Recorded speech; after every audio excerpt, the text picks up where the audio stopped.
Just right back, Charlie. That's right.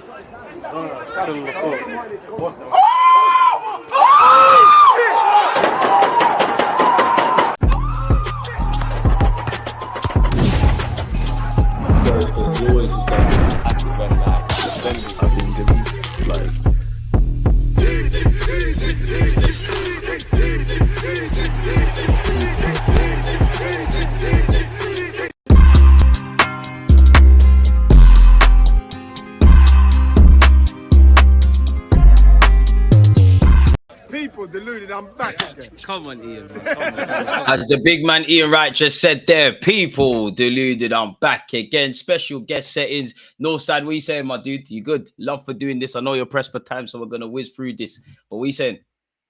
I'm good, man. I'm good. We picked up another 3 points, man. I'm good, man. I can't believe I'm seeing you smile, blood. I can't believe it, man. Is this what Mikel Arteta is doing? Like, but yeah, man. Last time we did this, we did content. It's been a while, innit? There's been several games, several ups and downs, and things like that. What have you made of the recent run?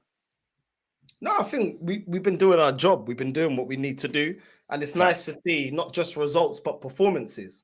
And even against Brentford, even though it wasn't the best performance, we got the 3 points. And that's what's the most important thing, because we needed to win that. And then it's out of our hands, whatever happened with Liverpool and City.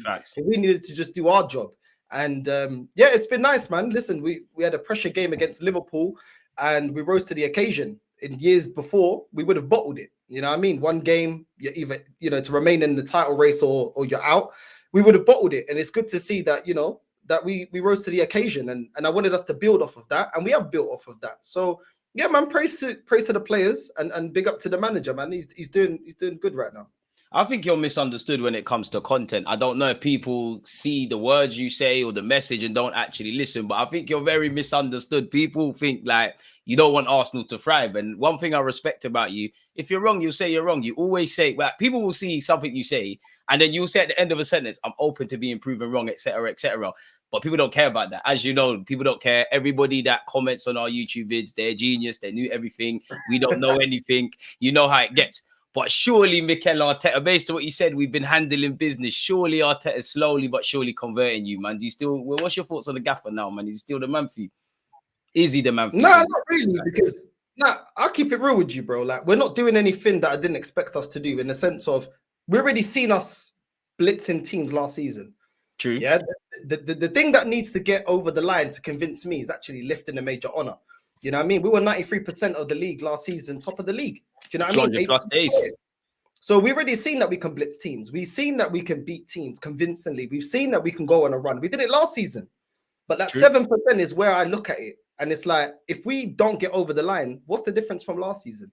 Another season where we had a good run, we blitzed a couple of teams, but in the end, we weren't able to get over the line. And for me, that's the most important thing. When people ask me, are you changing about the manager? Talk to me at the end of the season. I can praise on game by game. And the last couple of games has been nothing for me to really complain about, barring the Porto game.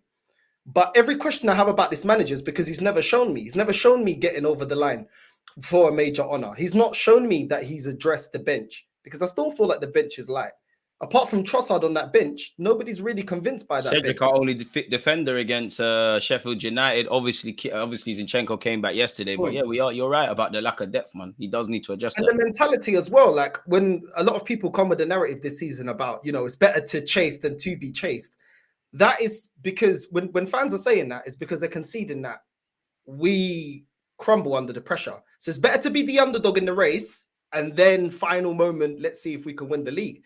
But the thing is, you can't avoid pressure forever. You will get 6, 7, 8 games to win the league, and pressure will mount because every game is like a final. And that's fact. And that is why even the fan base have questions. Why else would you say, it's better to be the chased? Nah, bro. Like, so at the end of the day, every question I have about this manager is because he hasn't proven me wrong. But when he performs, when players perform, I'll give them praise. I don't mind. It'd be stupid of me to complain after us blitzing Sheffield United. We played well. We did well. But now show me another side to your managerial prowess as to how you coach us from breaking down a team like Porto. That's where I want to see you change it up. Not when the going's good and we're playing scintillating football against the last couple of opponents we had. When the going gets tough, I want this manager to be able to coach us out of those games. What's the plan B? What are the options? Use the bench that you've either brought to this club or have re-signed their contracts. That's true. You know, those are the things I want to see, because that is what it's going to take for us to win major honours. But you know, with this fan base, when the going's good, they don't want you to make these questions about Arsenal. It's like everything is amazing. The thing is, going into January, a lot of people was calling for a striker. A lot of people were saying that the bench was light. A lot of people said that we bottled it last season. But because I'm bringing it up while we're winning, it's like, oh, don't say anything. You're being negative. Do you know what I'm saying? But they said that last season when we were 8 points clear, and unfortunately, I was proven right. The things that I was bringing up while we were winning came back to bite us, and I don't want it to happen again this season. But at the moment, we're playing well, and I've given praise, and I've been happy. So, yeah. Is there being devil's advocate? Yeah, obviously, you know, it's not that I think you're living or dying by trophies. I think you're a man that, you know, applies context where key. But is it as white and black for you if May comes, there's no champs, there's no Prem, Arteta's got a cut, or does he get some saving grace if we're running it down to the end of the season? Nah, for me, I don't really care about, you know, if he loses it by a point, or for me, it's still on his head, and I want him gone, because he's allowed us to not have a proper striker. Now, people will say Kai Havertz. Let's not forget that Kai Havertz is playing good at the moment. We've never seen a proper consistent season from Kai Havertz, neither at Chelsea. We're yet to see if he can do it for Arsenal. A lot of games we were carrying Kai Havertz. At the start of this season, when we had Kai Havertz, he was missing sitters. He's never been a goal scorer, like an out-and-out clutch goal scorer in the box, buries every chance. So there are questions about Kai Havertz. He's playing well at the moment. But like I said, I still don't know if it's a purple patch. And what I mean by that is when people told me to apologize to Nketiah after scoring 3 goals against Sheffield United, nobody's talking about Nketiah anymore. And I think sometimes in this football club, we get, oh, but they're performing now. Yeah, but how do you know? We need a performance for the whole season. You know, I can't. And that is why if he stops performing, I'm going to look at the manager and say, why didn't you get me an Ivan Toney or get me a striker that could perform for the whole season? Why didn't you strengthen the bench? You know what I'm saying? Why is it that 4 years in the job, you're unable to break down a mid block or a low block? You know what I mean? Why is it that those things still arise at the club? And for me, it's just, you can't avoid expectation. Whether you put the expectation of him to win a trophy this season, next season is going to have that expectation of the season after. But eventually, he's going to live or die by a trophy, over the line. So I think people are just avoiding the inevitable. For me, it's just, if he doesn't win it, I'd say, thank you for building a team that can compete. You're just not that guy to get me over the line. Let's go get the guy to get us over the line, because we're very, very close to being title winners. We're very, very close. And at the end of the day, we've seen players before at Arsenal leave to go to that next level. With success, and then, they cut to go and do these things. And that's why when I speak from experience, as an experienced Arsenal fan. I've seen this before.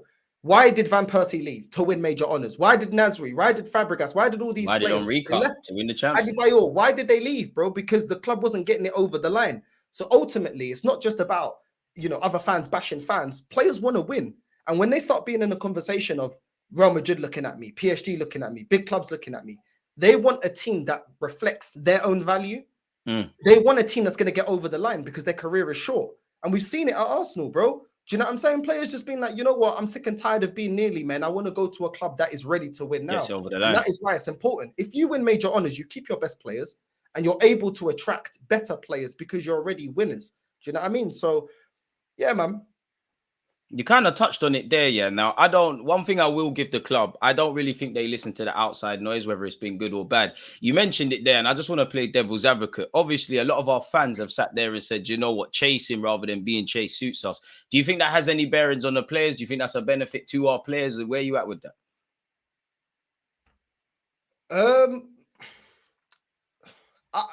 What's the difference? Apart from you probably have a bit more pressure earlier on. Everyone's got 38 games in it, but... Yeah, but the thing is like, bro, they're going to have to, if we're in the title race, we've seen now Liverpool and City draw. We're now top of the league. They got to deal with this pressure. They have to deal with this pressure. So, like you said, there's no escaping expectation, to be fair. That's what I'm saying, bro. Like, it's kind of like, are the players good enough or they're not? And good enough is not just ability, but it's also mindset.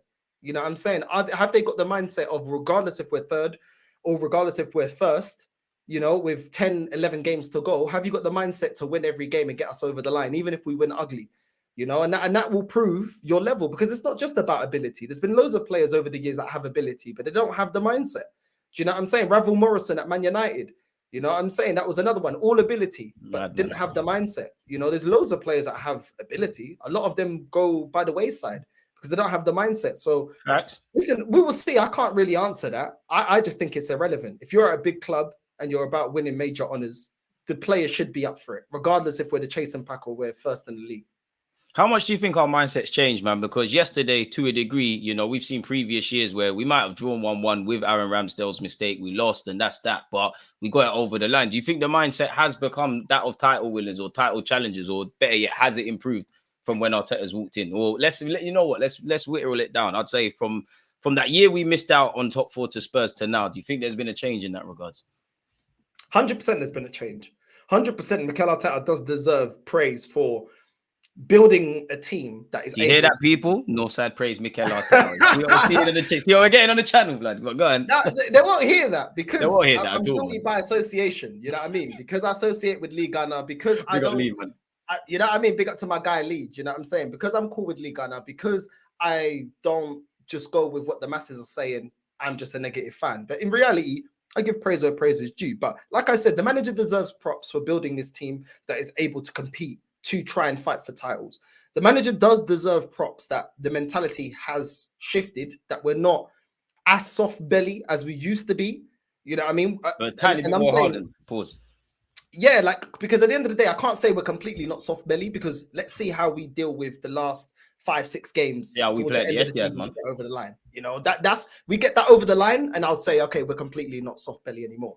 He does deserve praise for that. And he does deserve praise for the system that he's implemented and the way that we're playing, and the fact that there is that expectation again at the club to win major honors. But at the same time, all of this means nothing if you don't get it over the line. None of this means nothing. There's I don't think any Arsenal fan in history.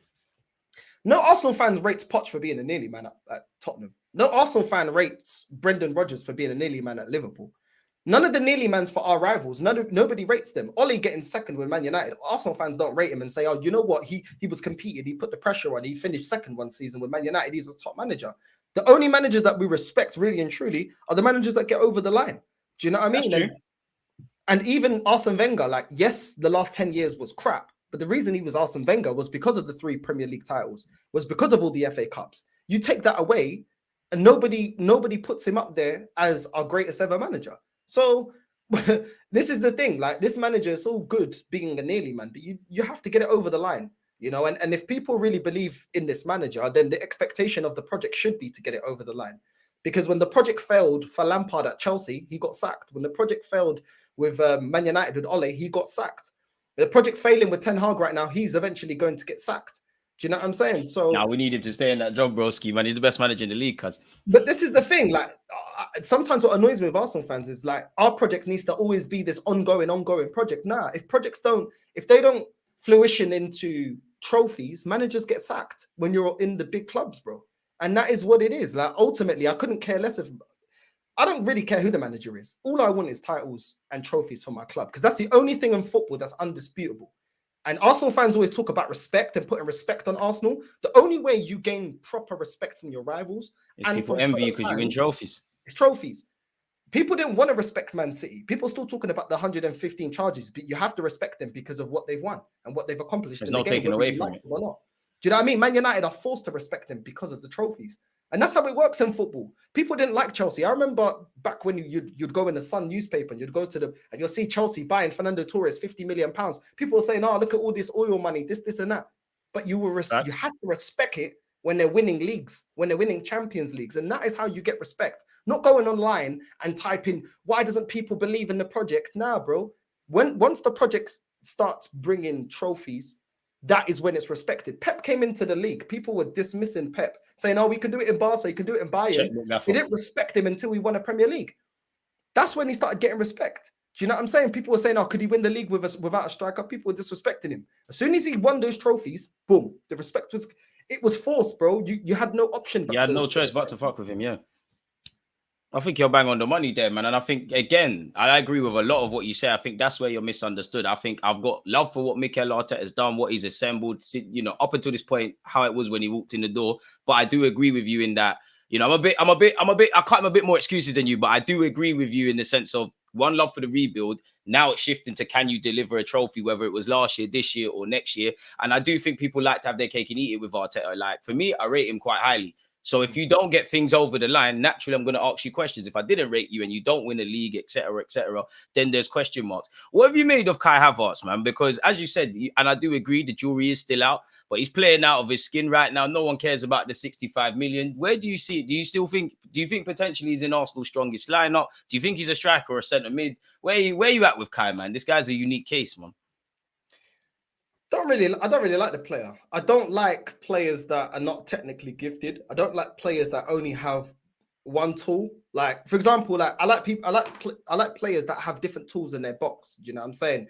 Players that can do different things. And I think Kai is somebody that if he doesn't score you a goal, doesn't really offer you much. And people are telling me about, oh, but look at Kai Havertz's movement in the box. But at the same time, Kai's getting that movement in the box in the same time that we're playing Declan Rice as a box-to-box, also running in the box and giving a defender something else to think about. And then you got Martin Odegaard as well. Do you know what I'm saying? So it's not just Kai making those spaces and making those runs. It's also Rice. So if a defender is on Kai Havertz, Declan Rice is also helping him with those late runs in the box because he doesn't know whether to stay with Havertz or go to Rice. He's now got two players that he needs to mark. You're fucked either way. Do you get what I'm saying? So it's not, I think people, it's cool. Kai Havertz is playing a lot better. He's not getting barged off the ball. He does look like he's more involved in our build-up play. These are things that I've been on him about and I didn't like about his game. But this whole thing about Kai Havertz is now this amazing player. I still don't see it, bro, because I still see him in games missing chances. Now, players do miss chances, but when your main attribute is scoring me goals, I'm expecting a lot of goals. For example, Aubameyang only offered us goals, but he offered us so many goals that you could excuse everything. He didn't really care about the general play, yeah. Do you get what I'm saying? So it's like, if all you're really offering me, people are telling me, oh, Kai Havertz's movement off the ball, I'm thinking, bro, it's not that amazing. Like, it's decent, and he's looking a lot decent, and people are comparing him to how bad he was at the start of the season. But I think it's a little bit of a recency bias. Even some fans are saying, oh, you know, I don't even want Jesus anymore. He's not good. We got Havertz. Yeah, that one there is crazy. I think it's crazy, bro. It's the same thing that they said once we had Zinchenko, oh, we don't need Tierney anymore. Really? Really? Because Tierney's still the better defender than Zinchenko. And we're looking more solid without Zinchenko in the game. Do you know what I'm saying? With Zinchenko out the front lineup, we look stronger. And I think there's a lot of this recency bias that it's like, oh, because we got the new toy, the old one's just rubbish. And sometimes I don't agree with that. Do you know what I'm saying? Because people wasn't saying before we got Havertz, people didn't tell me that the upgrade on Jesus is Havertz. No one told me that. Do you know what I'm saying? So let's not go on like he's that guy. Like, really and truly, if Jesus doesn't score a goal, he offers me a lot more than Havertz does. And we don't yet know if this is a purple patch. And I say that because I'm referring back to players like Reece Nelson having the odd game, or ESR having the odd good game, or Nketiah having the odd good game. But then the stretch of the whole season, you don't see them put in performances week in, week out. You see purple patches. And I've not seen anything from Havertz to indicate that he's going to be able to sustain this run. He's doing very, very well. But to me, he's always been a very inconsistent player. So until I see proper consistency to the end of the season, then I could say, okay, fine, I've seen a whole season. You know what? Maybe I changed my mind. I don't mind changing my mind. But I need to pause a bigger sample size of a player. Do you know what I'm saying? Before I start saying that was crazy. Listen, you know what I mean? For men start taking it, you know how these men get, these internet warriors, bro. You know what I'm saying? It's a facts, bro. Like, facts. People are telling me, that he's performed in the last in the last 4 games, yeah? What about the other 23, 24 games before that, though? That's fair. You know what I'm saying? So we only start the clock once he performs. What about the games that he was missing sitters, bro? What about the games that he was 1-on-1 with the goalkeeper and he was literally, like, it was harder to miss than to score, and he didn't score? Like, this is what I'm saying about recency bias. Oh, we just forget that. We forget that the player has the ability to miss chances. Even against Brentford, Jorginho gives it to him on a plate, long ball over the top. All Kai Havertz needs to do is bring it down.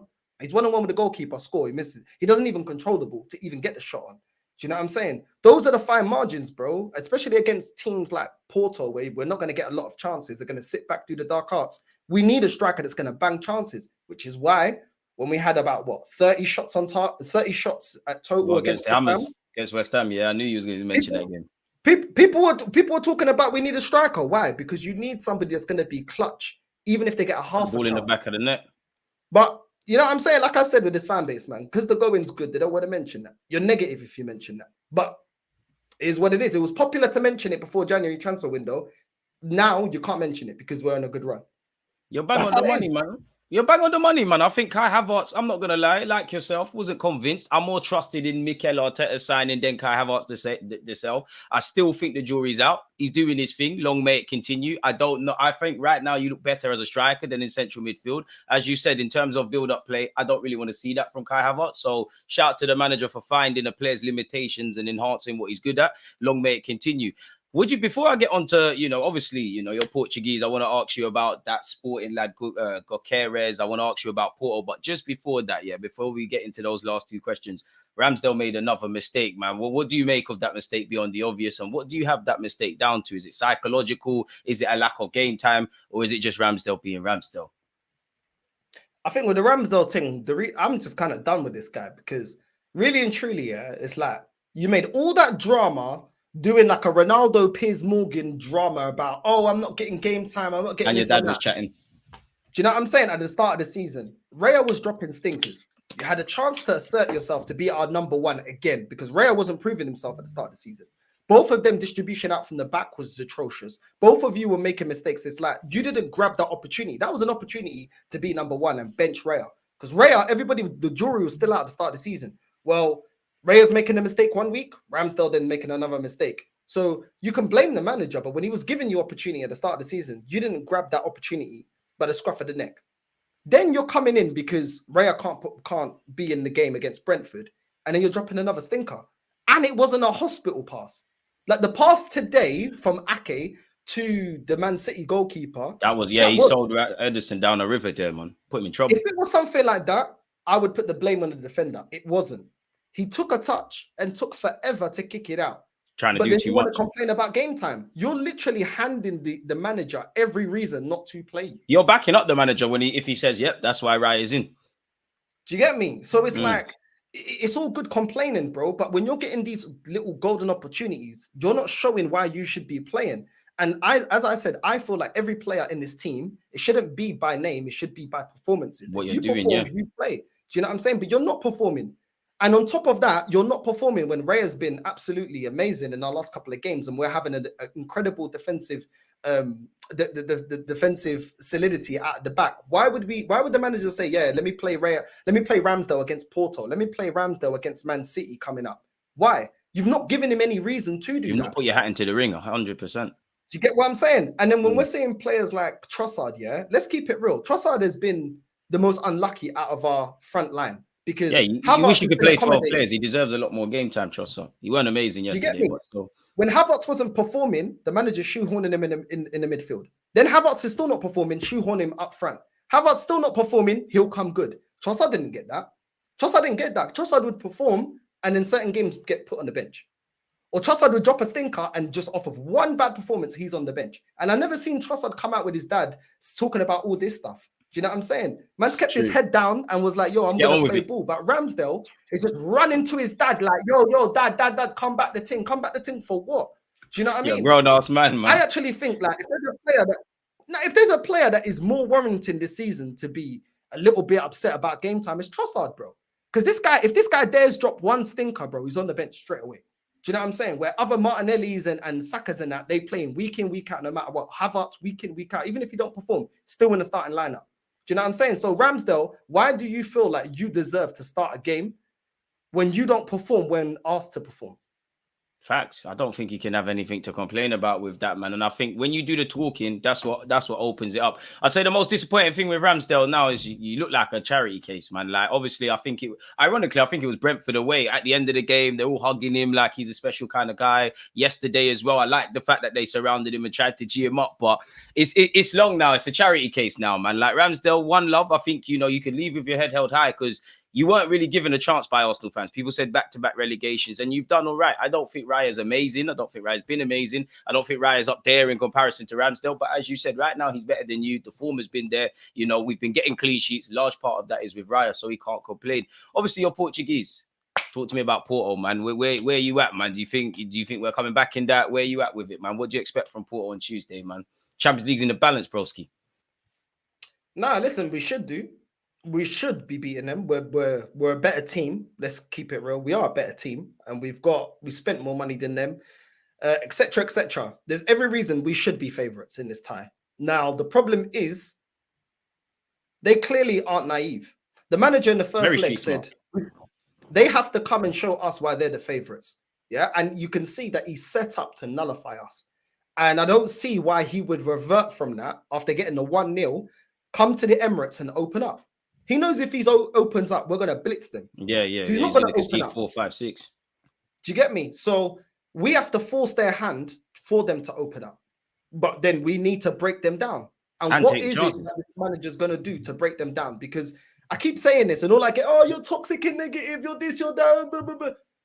I have not seen, and I've not seen nobody tell me what is this manager's plan against a mid block or a low block. I don't know. And when people reference our latest games, nobody's defended and done the dark arts the way that Porto did in our last couple of games in the Premier League. None of them defended the same way. So this is the problem. The manager looked lost in the first leg, Arteta. He didn't trust his bench to even just pit back an equalizer in a game where everybody was dropping a stinker. You could have done more than just one. One come on in it.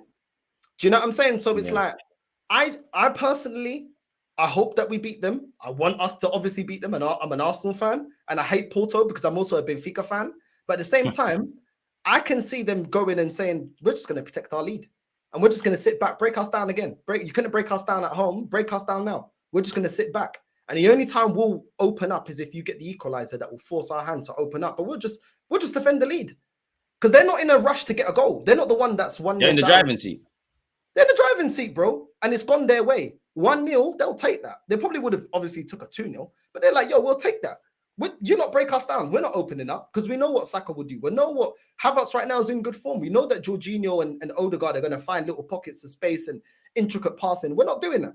You not come break us down, and we'll just nullify your whole momentum. As soon as Odegaard gets on the ball, we'll knock him down. As soon as Jorginho gets the ball, we'll knock him down. We won't even allow you to spring a counter attack. To spread them passes around. You know what I'm saying? And I've not seen anything from this manager to show me that he has a plan B in those scenarios. I haven't. And people say about corners, we're scoring a lot from set pieces. We had two corners that landed to Havertz in that first leg, and he didn't score any of them. Do you know what I mean?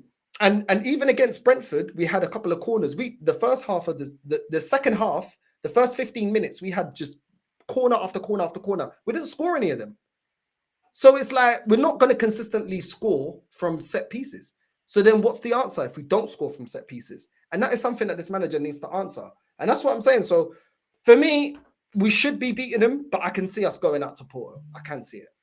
By God's grace, that's not the case, man. But they're in the driver's seat, and it's a weird one. It's like, if we start how we did, as you referred to, in our recent games, then we stand a chance. But we've seen this kind of story before, in that we start well, we do our thing, they're low blocks, they have one chance and they take it. Obviously, you being a Benfica fan, you obviously watching the Portuguese league. I can't pronounce his name, but the sporting lad Victor Goyacárez or whatever, he's been linked with us. Have you watched him? Do you rate him? Where you at, man? That'll be my last question, man. He's been linked with Arsenal. Is he the guy ahead of Tony and Osimhen, Vlahovic, and all these other dudes?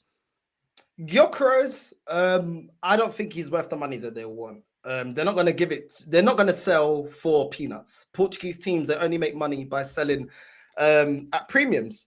Bruno Fernandes sold for a premium. Bernardo Silva, Ruben Diaz, all these players sold at a premium. Renato Sanchez, João Felix, all of these are premium because that's how they make their money. So, and the fact as well is that the power's with the club because there's a lack of quality of strikers. So because there's a lack of quality, you already know when there's high demand and there's not enough in the market. Simple economics. The value goes up, bro. Do you know what I'm saying? The value goes up, and they're going to look at it and think, well, look how much Benfica sold Darwin Núñez to Liverpool. Certain even that, that's another one. We're not selling for less than 100 mil. You know what I mean? We know the Premier League teams have got it. So we're not selling for less than that. And for me, I saw him in the game against Benfica where Sporting completely dominated Benfica. He should have at least had a hat trick. He scored one goal and he's not very fast. Technically, he's decent, He's not a gunman though, and that is what I wanted. I don't think we need options. We don't lack options. We can play Havertz, we can play Jesus, we can play Trossard through the middle. We've got options. Now what we need is quality and options, and we need somebody that's a gunman. He's scored about 18 goals now so far in the Portuguese league. Is that going to convert to the Premier League? I don't really think so. The exchange rate might be spooky, man. Do you get what I'm saying? And the thing is, like, we need to win now. We've seen how long it took Darwin Núñez to adjust. Slabberslai, another type of player that come from another league, how long it's taken him to adjust. We've seen loads of players that come to the league and it takes them a while to adjust. So, I mean, we bought Fabi Vieira from Porto. It's still taking time for him to adjust. So this is the thing. I feel like every player is a risk. Of course, every player is a risk. We've seen Shevchenko come to the league and flop. Yeah. A man was balling abroad. You know what I'm saying? So it's like we've seen Falcao come to the league. Big reputation, not live up to it. So we've seen big players come to the Premier League and not live up to it. For me, I just feel like he's not a gunman. And I don't think it's worth spending £100 million on a player that can't at least guarantee me pushing 20 goals, you know, or I agree more. with that. If you're not getting 20 league goals in the Prem, I don't really want to hear it. I don't know who that guy would be, but I think that's where we need it, man. I do think some of us Arsenal fans are getting a bit clouded with the recent form and what we're doing, you know. And as you said, you just got to look back to December when we needed balls in the back of the net. It wasn't there. And it feels like Arsenal fans or football fans, things are white and black. For me, yes, we can score goals. Goals are spread all over the side, but we need that striker. There's no way around it. Unless you do the City thing, as you said earlier, where City are an anomaly, and they still brought in Haaland. So it's a techie one, man. I just wanted to get your thoughts on the Gokier as you, because the more I look at him, the more I'm converted by him. But I don't have an informed opinion to be talking about him, and he's not my first choice. But it's just a thing where the more I look at him, I like the look of him. But it is what it is. Northside, obviously, I know you got to go do your watch along, so I ain't going to take up too much of your time. Thank you for doing this. Obviously, let people know they can find you and all of that jazz, my bro. Yeah, man. Big up. Love for having me on. Northside LDN on YouTube. The house of toxic and negative. So come along if you want that. You know what I'm saying?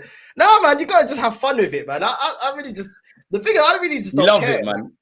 I don't really listen. I just say my own opinion, innit? And that is what it is. And I think these days on the internet, a lot of people don't like individuals that have their own opinion and are not. Yeah, you gotta be a sheep. You gotta try to do the PR thing. Yeah, so it's one of them ones, bro. Like at the end of the day, Northside LDN, we don't just get guests on that agree with me. I actually prefer the guests that disagree with me. I like those debates. I like those kind of conversations because as a viewer, when I watch Arsenal content, I like opposing views. I like that. I like the debates, and I like the fact that you can only sometimes the other opinion, the other side of the spectrum, sometimes have points that you may agree with. You might not. You'd be like, wrong. Yeah. Point. But there are points that is made that you can agree with. So that's why I like it, man. I find it fun. And I feel like that's what football's about. Even if you've got a group of friends, nobody thinks the same. Do you know what I mean? Everyone's be boring that way, man. You know what I'm saying? And I think the whole point of this YouTube content thing is because fans had enough about pundits being yes men or being disingenuous on these platforms. Or forcing their opinions down, I suppose.